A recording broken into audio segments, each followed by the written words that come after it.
The sterile hum of the ICU at St. Michael's Hospital in Chicago was a relentless soundtrack to Lauren Mitchell's nightmare. At 29, she sat frozen beside the bed of her 5-year-old daughter, Ava, whose tiny chest strained under the weight of a ventilator.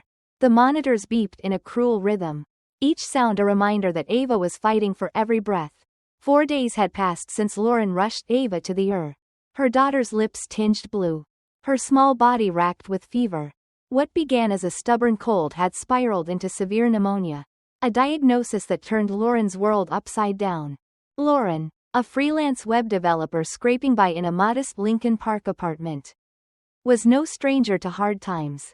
She'd been a single mom since Ava was 1. After her marriage to Jake crumbled under the weight of unspoken resentments. Jake, now in Denver for a tech job, sent child support and FaceTimed Ava weekly. But his presence was more digital than real. For Lauren, Ava was everything, a bright, curious girl who loved painting rainbows, naming stars, and giggling over silly knock-knock jokes. Her laughter could chase away even the darkest days. But now, in this antiseptic room, that laughter felt like a distant memory. Ava lay swaddled in wires and tubes, her face pale except for the feverish flush on her cheeks. The ventilator's mechanical whoosh was both a lifeline and a torment. Proof she was alive but unable to breathe on her own. Dr. Elena Torres, the pediatric intensivist, had delivered the news with calm precision. Ava's condition is critical. The next 48 hours will tell us a lot. The word, critical, lodged in Lauren's throat. A stone she couldn't swallow. She hadn't left Ava's side, refusing the nurse's gentle suggestions to go home and rest. The thought of her daughter waking up alone, or worse, not waking up at all, kept Lauren rooted to the recliner beside the bed. Her friend Mia had dropped off a duffel with clean clothes, a toothbrush, and a charger, but Lauren barely registered the kindness. Her world had shrunk to Ava's small hand in hers, the rise and fall of her chest, and the endless cycle of fear and hope. Amid this haze, Lauren's phone lit up with a name that made her stomach lurch. Mom. Diane Sullivan, her mother, was a force of nature, and not the warm, nurturing kind. Growing up in the affluent suburb of Winnetka, Lauren had navigated a childhood of polished surfaces and sharp expectations. Diane ruled their world with an iron grip, her life a parade of charity galas, country club lunches, and impeccable appearances. Their home gleamed, their clothes bore designer labels, and every achievement was a trophy for Diane to display. But love came with strings. Smile properly. Lauren, AB+ won't get you into Northwestern. Why can't you be more like your brother? Her younger brother, Connor, was Diane's golden child, valedictorian, lacrosse star, now a lawyer in Boston with a picture-perfect wife and twin boys. Lauren, with her messy creativity and stubborn streak, was the outlier. Her decision to study digital design instead of pre-law sparked a month-long silent treatment from Diane. When she fell for Jake, a coder from a working-class family, Diane called him beneath her, and barely showed up to their wedding. And when Lauren announced her pregnancy, Diane's first question was whether they'd move to a better zip code. After the divorce, Diane framed it as Lauren's failure. Marriages require effort. Your generation just quits. For Ava's sake, Lauren had swallowed her pride and accepted Diane's financial help, tuition for Ava's private preschool and occasional cash to cover rent gaps. But the cost was steep. Diane scrutinized every choice Lauren made, from Ava's clothes to her bedtime routine. Family events were battlegrounds for subtle jabs. Ava's hair looks unkempt. Lauren, maybe if you managed your time better. Missing Connor's promotion party 2 years ago because Ava had a fever earned Lauren a 3-week freeze-out.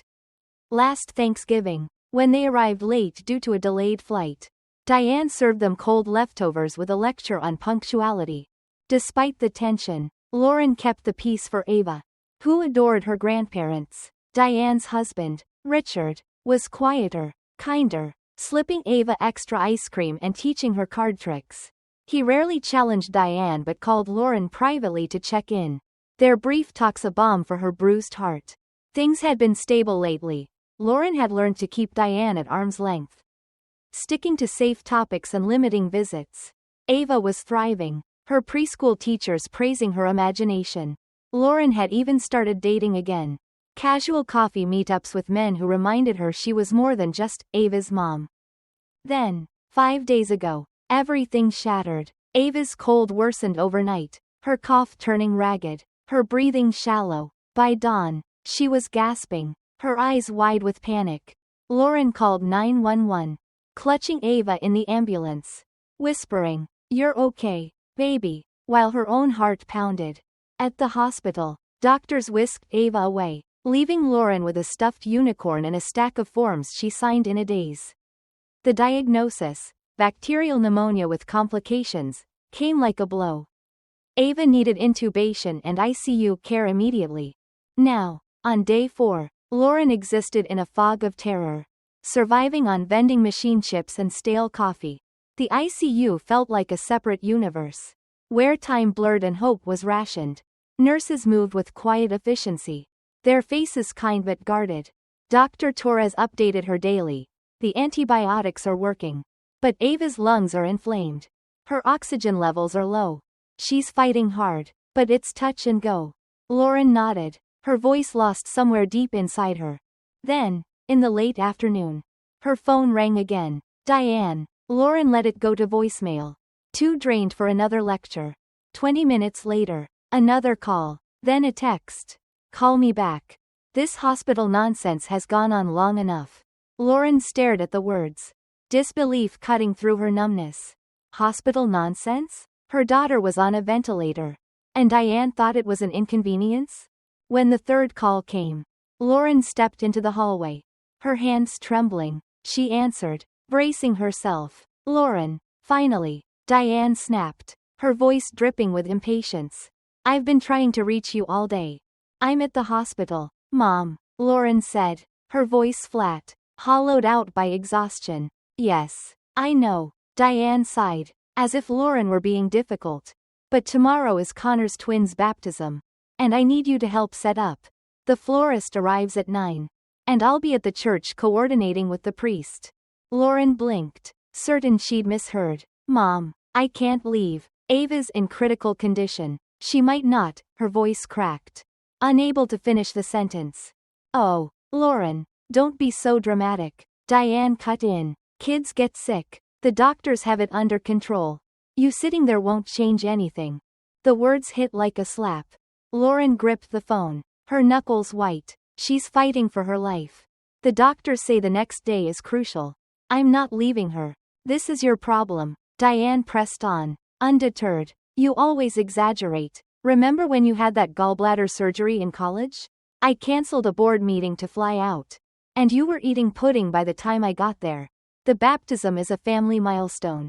The whole neighborhood's coming. It's important. Rage surged through Lauren, hot and clarifying. Her entire life, she'd chased Diane's approval, twisting herself to fit her mother's mold, accepting money she didn't want because it meant a better life for Ava. But now, with her daughter's life hanging by a thread, Diane's priorities were crystal clear. I'm not leaving Ava, Lauren said, her voice steady despite the storm inside her. Then don't expect our help anymore. Diane said coldly. No more preschool tuition. No more rent money. You've made your choice. Yes, Lauren replied, a strange calm settling over her. I have. She ended the call, blocked Diane's number, and walked back to Ava's bedside, taking her daughter's hand with a resolve she hadn't known she possessed. Less than an hour later, Ava's monitors screamed. Her oxygen levels plummeted, her body jerking against the ventilator. Nurses and doctors flooded the room, shouting orders. She's crashing, someone yelled. A nurse guided Lauren outside, her voice firm but gentle. We need space to work. We'll update you soon. Lauren pressed herself against the hallway wall, watching through the window as the team fought to save her daughter. When the curtain was drawn, blocking her view, she sank to the floor, her world collapsing. Memories flooded her. Ava at 2. Painting her first rainbow on the living room wall, at 3. Naming every star in a library book, at 4. Hugging Lauren's legs and saying, "You're my best friend, Mommy." Now, those moments felt like knives. Proof of the vibrant soul she might lose. And Lauren realized she was utterly alone. She'd just severed ties with her mother. Likely her whole family. Jake was halfway across the country. Her friends, though kind, couldn't share this burden. If Ava didn't make it, Lauren would face that void with nothing to hold onto. A voice broke through her despair. First time in the ICU? A woman in her 30s, clutching a coffee cup, sat nearby. Her name was Sarah, mother to a 7-year-old boy with a heart condition in the room across the hall. Family helping out? Sarah asked. Lauren laughed bitterly. My mom just cut me off because I won't leave Ava to help with my brother's kid's baptism. Sarah nodded, unsurprised. My in-laws think my son's condition is my fault for not praying enough. Haven't talked in a year. She paused. Crisis shows you who people really are. Dr. Torres emerged, her face tired but composed. We've stabilized Ava. Her lungs were resisting the ventilator. So we adjusted it and gave her more meds. She's still critical, but she's holding on. Lauren returned to Ava's side, whispering, I'm here, baby. I'm not going anywhere. The next morning, Ava showed no improvement. Lauren was staring at her daughter's swollen face when her father, Richard, appeared. At 62, he looked older than she remembered. His gray hair thinning, his shoulders stooped. He held Ava's favorite book, The Day the Crayons Quit, and her stuffed unicorn. Your mom doesn't know I'm here, he said softly. I thought these might help Ava find her way back. Richard stayed, reading to Ava, his voice steady despite the tears in his eyes. He confessed he was planning to leave Diane after years of a loveless marriage. Seeing you stand up to her, putting Ava first, it gave me courage, he said. He revealed he'd set up a college fund for Ava, hidden from Diane, to secure her future. As Richard left, Lauren got a text from Connor. Confused by Diane's narrative that Lauren was abandoning the family, Lauren didn't reply, too focused on Ava. Then, in the quiet of the night, she felt it, a faint squeeze from Ava's hand. She pressed the call button, and a nurse confirmed Ava was starting to breathe with the ventilator. A tiny sign of progress. In that ICU room, surrounded by machines and uncertainty, Lauren glimpsed a truth. Family wasn't just blood. It was Richard defying Diane, Sarah sharing her pain, the nurses offering kindness. Whatever lay ahead, financial struggles, family fallout, she and Ava would face it together, anchored by a love that no crisis could break. The fluorescent lights of St. Michael's Hospital in Chicago cast a harsh glow over Lauren Mitchell's life. But as the 5th day in the ICU dawned, a faint spark of hope flickered. Her 5-year-old daughter, Ava, had squeezed her hand the night before, a small, miraculous sign that she was fighting her way back from the grip of severe pneumonia. Lauren, 29, clung to that moment, her heart pounding with cautious optimism. The ventilator still whooshed rhythmically, but Ava's fever had dropped slightly, and her oxygen levels were creeping upward. Dr. Elena Torres, the pediatric intensivist, confirmed the progress during morning rounds. She's turning a corner. If this continues, we might try reducing sedation today. Lauren nodded, tears brimming, afraid to let hope fully take root. Back in her Lincoln Park apartment, life had been simple but full, Lauren and Ava against the world. As a freelance web developer, Lauren juggled deadlines and parenting, creating a cozy home filled with Ava's rainbow drawings and star charts. But the past week had stripped away that warmth, leaving only the sterile reality of the ICU. Lauren's world had narrowed to Ava's bedside, where she whispered promises of ice cream sundaes and trips to the planetarium, hoping her daughter could hear her through the fog of sedation. The crisis had also exposed the fault lines in Lauren's family, particularly with her mother, Diane Sullivan. Diane, a Winnetka socialite, had always ruled with an iron hand, her love contingent on meeting her exacting standards. Lauren's refusal to leave Ava's side for her brother Connor's twins' baptism had triggered a brutal ultimatum. Diane cut off financial support, preschool tuition and rent assistance, leaving Lauren to face an uncertain future. But in that hospital room, Lauren had found a clarity she'd never known. Ava was her priority, and no amount of manipulation could change that. As Ava's condition stabilized, Lauren's phone buzzed with a text from her brother. Connor, Mom says you're being selfish. skipping the baptism. What's really going on? Is Ava okay? Lauren stared at the message, her thumb hovering over the reply button. Connor, 27, had always been Diane's favorite, his law degree and perfect family a testament to her ideals. Lauren had never been close to him, their sibling bond strained by Diane's constant comparisons. But the genuine concern in his text surprised her. She sent a photo of Ava, still tethered to monitors but free of the ventilator. Her eyes closed in peaceful sleep. Severe pneumonia. She almost didn't make it. They took the tube out today. She hit send, unsure if Connor would understand. Minutes later, her phone rang. Lauren. Connor's voice was shaky, unlike his usual polished tone. Is that really Ava? Mom said it was just a bad cold. That you were blowing it out of proportion to avoid family stuff. Lauren's laugh was sharp, bitter. A cold? She was on a ventilator for 4 days. Connor, I thought I was going to lose her. Oh my God, he said, stunned. I had no idea. Mom made it sound like. I'm so sorry. Why didn't you tell me? I've been a little busy keeping my kid alive. Lauren replied, her voice softening at his sincerity. I didn't think you'd get it.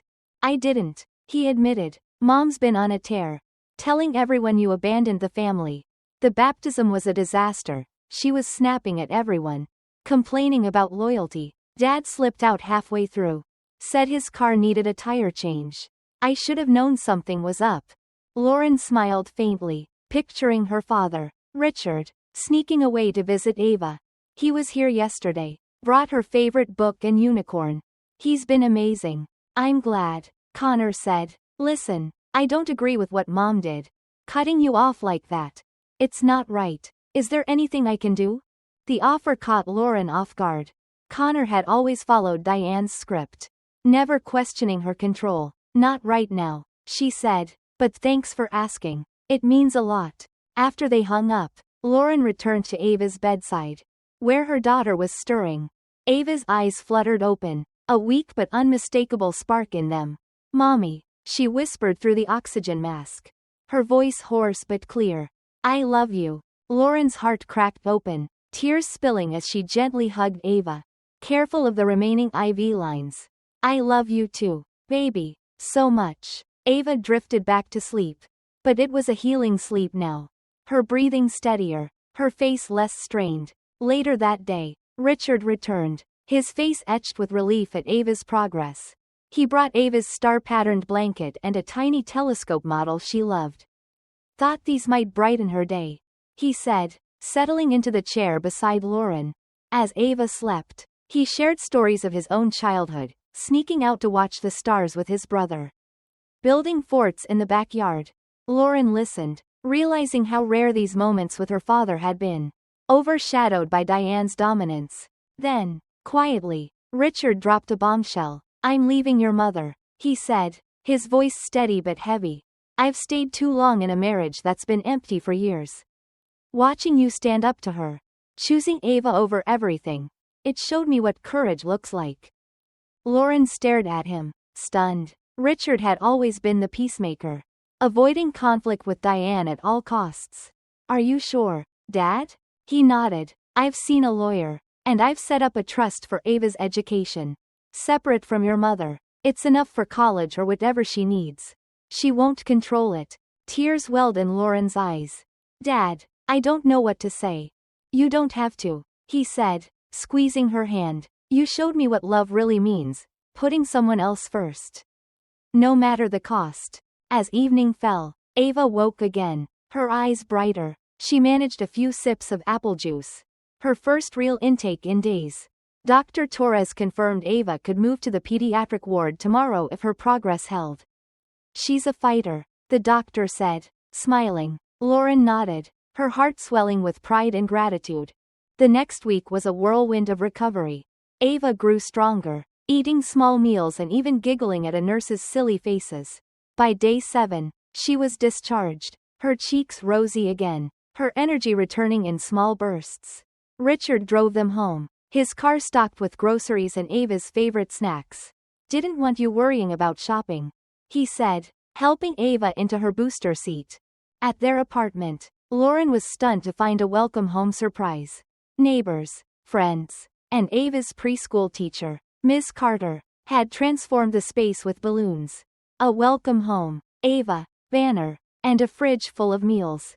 Mia, who'd organized it, hugged Lauren tightly. "You're not alone," she whispered. Sarah, the ICU mom, handed Lauren an envelope with $1,500 raised by preschool parents to help with expenses. "It's not much, but it's a start," she said. Ava, shy but delighted, clung to Lauren's side as friends showered her with love. Miss Carter pulled Lauren aside. "I know about the tuition issue. The public school here is great. I can connect you with teachers there." Lauren nodded, overwhelmed by the community rallying around them. That night, after tucking Ava into bed, Lauren sat on her balcony, staring at the Chicago skyline. Diane had followed through on her threat, sending a lawyer's letter demanding an apology for Lauren's disloyalty before any reconciliation. Lauren wrote back, not to the lawyer but to Diane. Her words calm but firm. "I'm grateful for your past support, but our relationship needs mutual respect. Ava almost died. I hope one day you'll understand why I stayed with her. I'm open to healing, but only with boundaries." Weeks later, Connor called, asking to meet for coffee at a cozy cafe in Wicker Park. He looked different, less like Diane's perfect son, more like a man grappling with hard truths. "Mom's been spinning her story, saying you betrayed the family," he said, twisting his coffee cup. "But seeing Ava's photo, hearing what really happened, it's made me rethink everything. The way Mom controls us, pits us against each other. I believed I was the good kid, but I was just scared to defy her." Lauren reached for his hand. "We all did what we had to. You fit her mold, I didn't. But it's not too late to change." "I want to," Connor said, his voice firm. "I want us to be real siblings, not pawns in her game. I want my boys to know Ava, to grow up with their cousin." It was the start of something new. Connor began setting boundaries with Diane, causing friction but holding firm.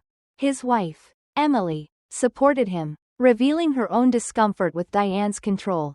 3 months later, Lauren threw Ava a 6th birthday party in a local park, simple, with paper plates, homemade cupcakes, and Ava's friends running wild. Richard brought a stargazing kit.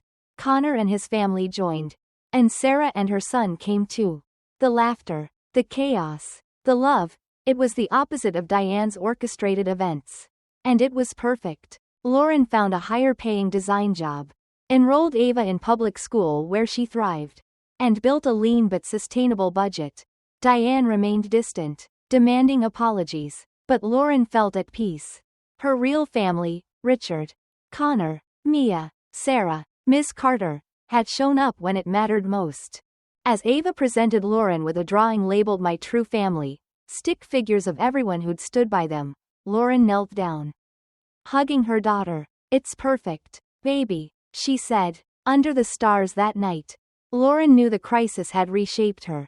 She'd let go of toxic ties, found strength in love, and discovered that family isn't just born, it's chosen, forged in the moments that matter most.